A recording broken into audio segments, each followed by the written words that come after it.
اللہ نرمی کو پسند کرتا ہے۔ رسول اللہ صلی اللہ علیہ وسلم نے فرمایا، بے شک اللہ تعالی نرمی کرنے والوں کو نرمی کو پسند فرماتا ہے، اور وہ نرمی پر اتنا عطا کرتا ہے جتنی سختی پر عطا نہیں کرتا، بلکہ اس کے علاوہ کسی اور چیز پر بھی اتنا عطا نہیں کرتا۔ رشک کس پر کریں؟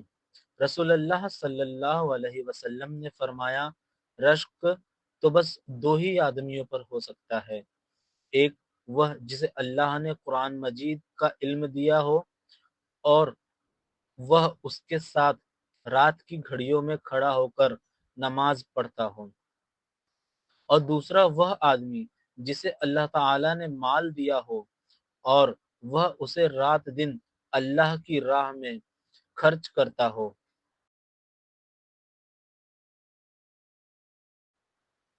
شہید 5 قسم کے ہوتے ہیں۔ نبی کریم صلی اللہ علیہ وسلم نے فرمایا، شہید 5 قسم کے ہوتے ہیں: 1 طاعون مہاماری میں ہلاک ہونے والا، 2 پیٹ کی بیماری میں ہلاک ہونے والا، 3 ڈوب کر مرنے والا، 4 دب کر مر جانے والا، 5 اللہ کے راستے میں شہادت پانے والا۔ فتنوں کے زمانے میں سب سے پہلے اپنی اصلاح کریں۔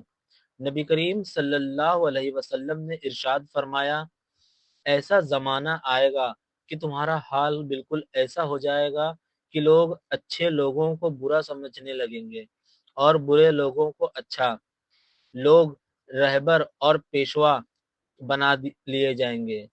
اس وقت تمہارے پاس عہد ہوں گے لیکن تم انہیں توڑ دو گے، اور تم ایک دوسرے کے ساتھ ایسے حالات میں رہو گے کہ دل الگ الگ ہو جائیں گے، لیکن تم نمازیں ایک ساتھ پڑھو گے۔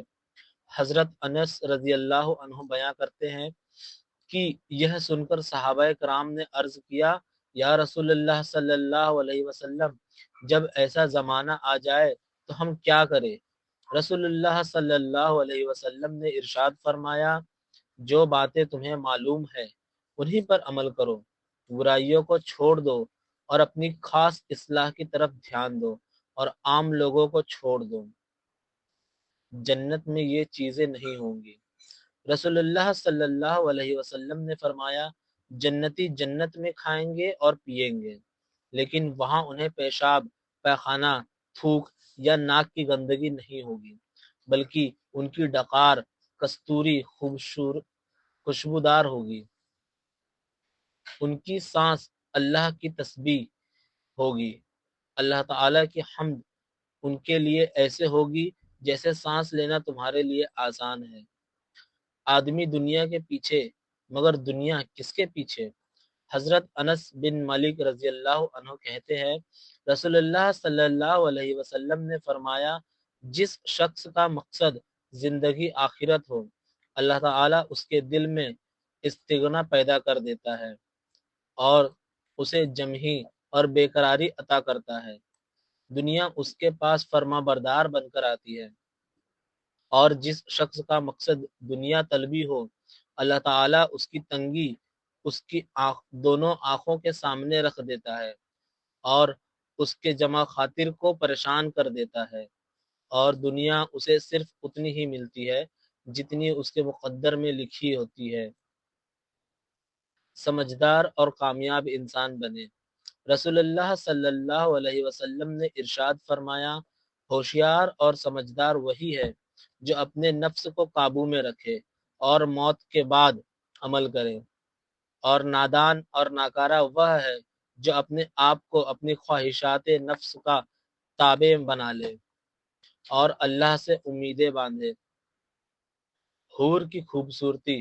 رسول اللہ صلی اللہ علیہ وسلم نے فرمایا، اگر جنت کی کوئی عورت زمین والوں کی طرف جھانک لے تو زمین اور آسمان کے درمیان تمام چیزوں کو روشن کر دے اور اسے خوشبو سے بھر دے، اور اس کا سر کا کپڑا دنیا اور تمام چیزوں سے بہتر ہے۔ بدترین خصلتوں میں سے موٹاپا۔ رسول اللہ صلی اللہ علیہ وسلم نے ارشاد فرمایا، میری امت کا سب سے بہترین دور میرا دور ہے، پھر اس کے بعد آنے والے لوگ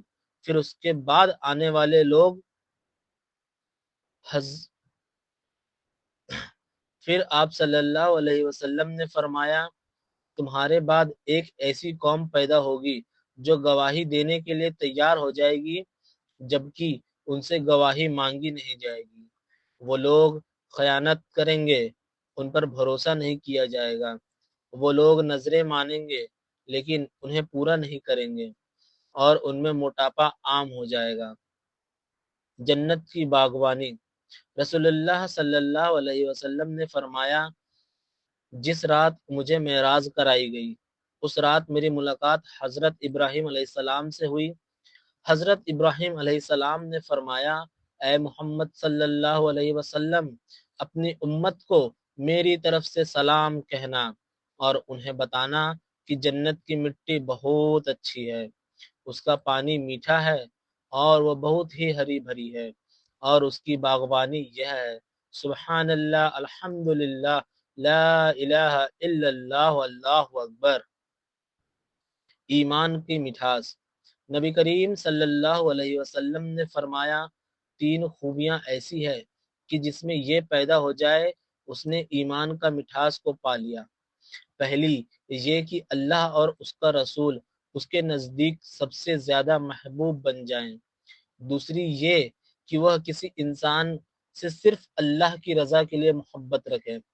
تیسری یہ کہ وہ کفر میں لوٹنے کو ایسا برا جانے جیسے کہ آگ میں ڈالے جانے والے کو برا جانتا ہے۔ رسول اللہ صلی اللہ علیہ وسلم نے فرمایا میرے 5 نام ہیں، میں محمد ہوں، احمد ہوں اور ماہی ہوں کہ اللہ تعالی میرے ذریعے کفر کو مٹائے گا، اور میں حاشر ہوں کہ تمام انسانوں کا میرے بعد حشر ہوگا، اور میں عاقب ہوں، میرے بعد کوئی نبی نہیں آئے گا، میرے بعد کوئی نیا پیغمبر دنیا میں نہیں آئے گا۔ پل صراط پر کانٹے۔ نبی کریم صلی اللہ علیہ وسلم نے فرمایا ہر ایک آدمی کو چاہے وہ منافق ہو یا مومن ایک نور ملے گا، لوگ اس نور کے ساتھ ہوں گے اور جہنم کے پل پر آ کر اٹکیں گے اور کانٹے ہوں گے، وہ پکڑ لیں گے جن کو اللہ چاہے گا۔ اس کے بعد منافقوں کا نور بجھ جائے گا اور مومن نجات پائیں گے۔ توبہ کا دروازہ کھلا ہے۔ نبی کریم صلی اللہ علیہ وسلم نے فرمایا جب کوئی شخص زنا کرتا ہے تو اس وقت وہ مومن نہیں رہتا، جب کوئی چوری کرتا ہے تو اس وقت وہ مومن نہیں رہتا، جب کوئی شراب پیتا ہے تو اس وقت وہ مومن نہیں رہتا، لیکن ان سب گنہگاروں کے لیے توبہ کا دروازہ ہر حال میں کھلا ہوا ہے۔